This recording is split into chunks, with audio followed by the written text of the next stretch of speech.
안녕하세요. 지난 시간에는 좋은 상사 되기에 대해서 한번 설명을 드렸는데, 그러면 어떻게 팀원들에게 피드백을 할 것인가에 대해서 오늘은 설명드리도록 하겠습니다. 발전적인 피드백이란 뭘까요? 그건 바람직한 기준에 부합하지 못하는 사안을 설명을 하면서 상대방에게 성장의 기회를 줄 수 있는 것을 우리는 발전적인 피드백이라고 합니다. 근데 우리가 왜 피드백하는 걸 두려워할까요?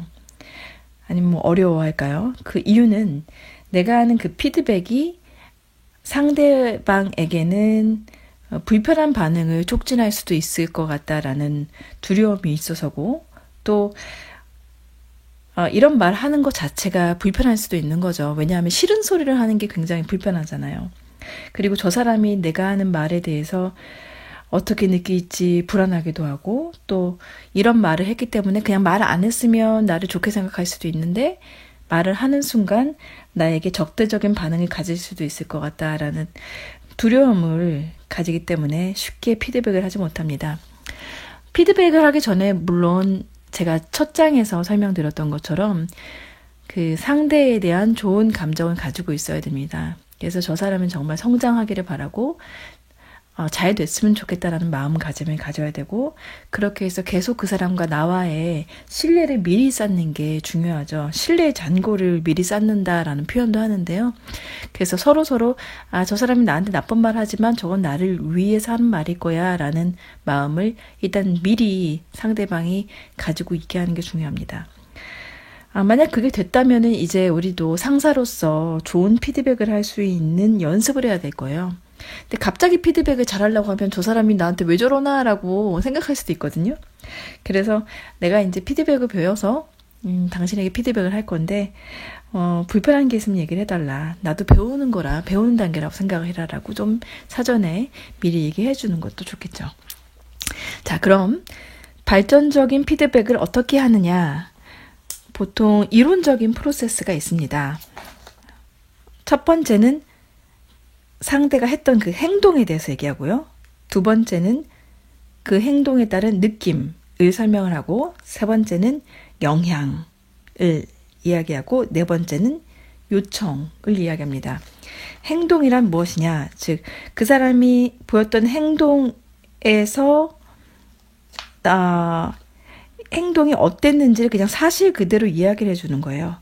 그리고 느낌이라는 거는 그렇게 행동했기 때문에 나는 그 행동에 대해서 어떻게 느꼈는지를 설명해 주는 거고, 세 번째로 영향은 네가 그런 행동을 했기 때문에 다른 사람에게 어떤 영향을 줄 것 같은지를 설명해 주고, 네 번째로는 앞으로 그래서 당신이 어떻게 해주면 좋겠는지를 정확한 나의 기대사항을 이야기해 주는 겁니다.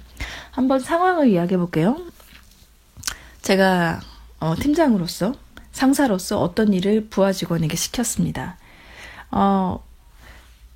첫날은 그 부하 직원이 자기가 뭐 일을 했다면서 가지고 왔어요. 그러면서 이렇게 하는 게 맞냐고 물어봐요. 그래서 맞다, 이렇게 해라 라고 대답을 했습니다.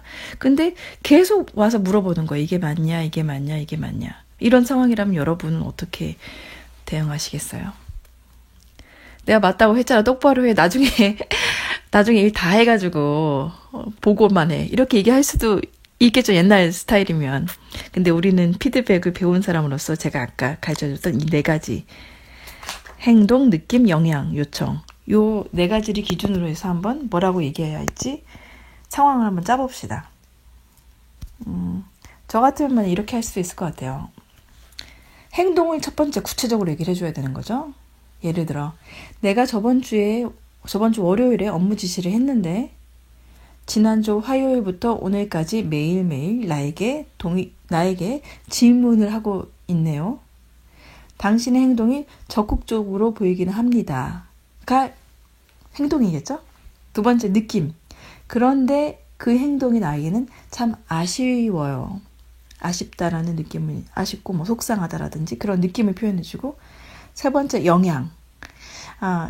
이 행동을 해서 다른 사람이 느낀 영향을 얘기해주는 건데 긍정적으로 표현하셔야 됩니다. 그래서 예를 들면 당신이 스스로 생각하고 일 처리하는 업무 능력을 향상시켜야 되는데 그런 기회가 없어지는 것 같아서 나는 아쉬워요.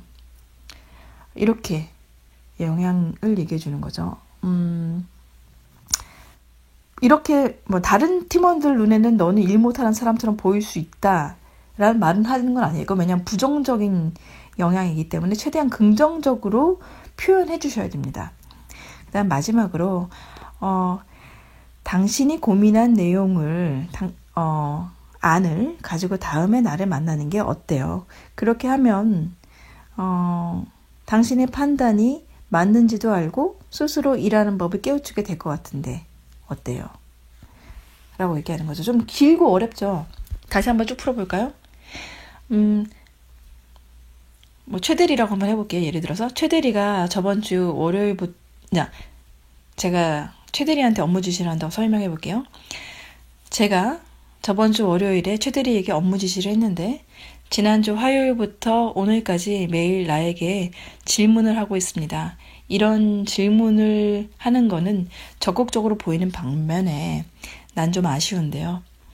왜냐하면 스스로 생각하고 일 처리하는 업무 능력을 향상시켜야 되는데 최대리가 그런 기회를 가질 수 없을 수도 있는 것 같아서 아쉽습니다. 그래서 최대리가 고민한 내용과 안을 가지고 다음번에 나를 만나는 게 어떨까요? 그렇게 하면 최대리가 만들었던 그 판단이 맞는지도 알고 스스로 일하는 방법을 깨우치게 될 것 같은데 이렇게 하는 건 어때요? 라고 이야기하는 거죠. 길고 번거롭지만 계속 연습을 하시다 보면은 이게 듣는 사람 입장에서도 도움이 됩니다.